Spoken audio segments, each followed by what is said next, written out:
Hello tout le monde. Alors aujourd'hui je fais une petite continuité de la vidéo d'hier où je parlais de muscler son mental. Je repose la question, doit-on muscler son mental? Oui, mais non. Ah, allez, on part sur l'explication. C'est parti. C'est vrai que ça a été relevé dans un des commentaires, merci Tristan, où en fin de compte muscler son mental, on entend ça par renforcer son mental.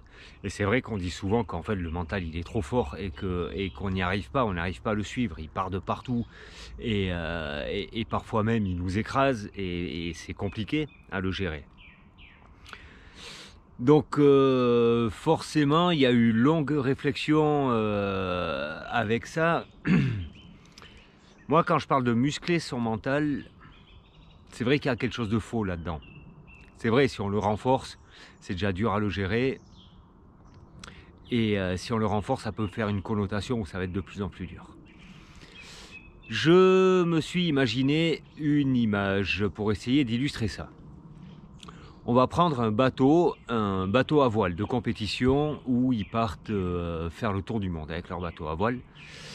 Et ils emmènent plusieurs voiles. Donc il y en a qui sont déjà montés sur le mât et il y en a d'autres qui sont rangés parce qu'ils s'en serviront dans des conditions différentes.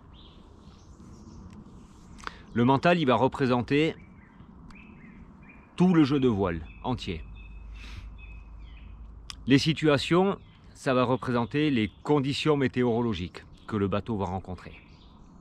Et nous, notre leadership, celui qu'on doit muscler, c'est le navigateur, c'est le skipper. C'est lui qui va prendre les décisions. C'est lui qu'il faut muscler, c'est lui qu'il faut renforcer, c'est notre leadership à nous. C'est vraiment ça qui est important. Parce que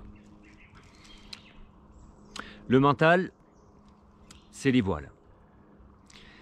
Si notre leadership, si le skipper n'a pas appris à ranger ses voiles, à les gérer, à savoir laquelle mettre à quel moment, premier coup de vent, donc ça veut dire première adversité, tout va s'envoler, ça va partir dans tous les sens et ça va même devenir très dangereux pour notre skipper. Donc la seule chose qu'il aura à faire, ça sera ou fuir, quitter le bateau dans le radeau de sauvetage, ou aller se cacher en fond de cale et attendre que ça passe, en ayant la peur. Si le skipper est bien formé, si notre leadership est bien fort, il va d'abord anticiper. Au départ, il va regarder quelle météo il a, quel vent aujourd'hui, et éventuellement même à plusieurs jours en avant. Donc il va hisser les voiles qui seront adaptées aux conditions du moment et ranger soigneusement celles qui ne sont pas prêtes.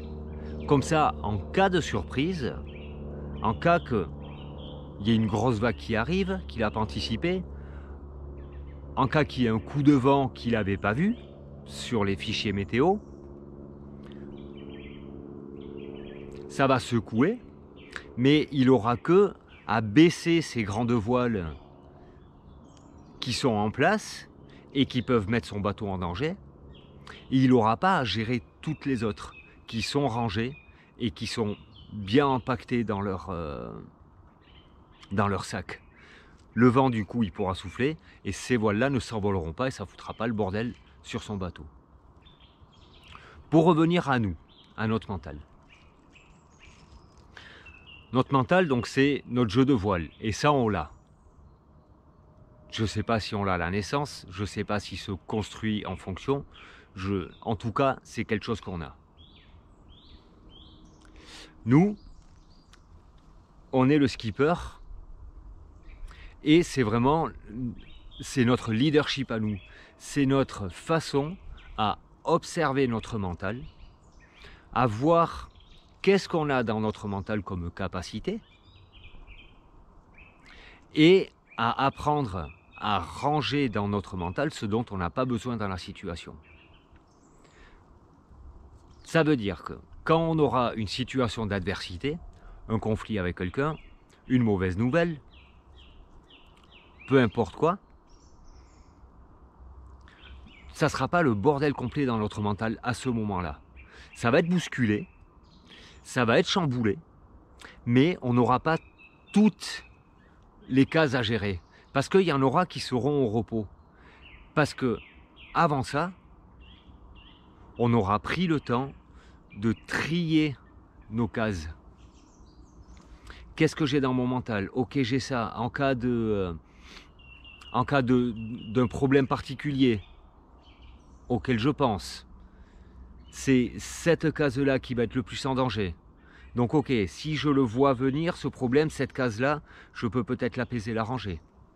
Et sortir celle-là, par contre, qui est l'outil pour ce problème-là.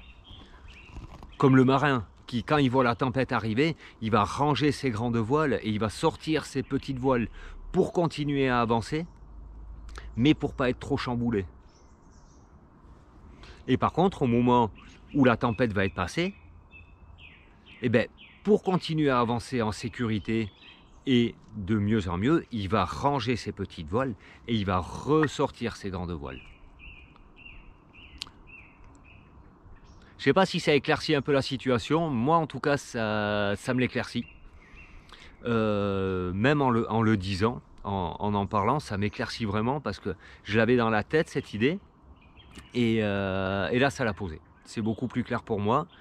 N'hésitez pas, continuez à me faire des messages. Merci pour les soutiens d'hier, ça fait chaud au cœur. Merci beaucoup. Et en attendant, je vous dis à demain pour de nouvelles aventures. Allez, ciao!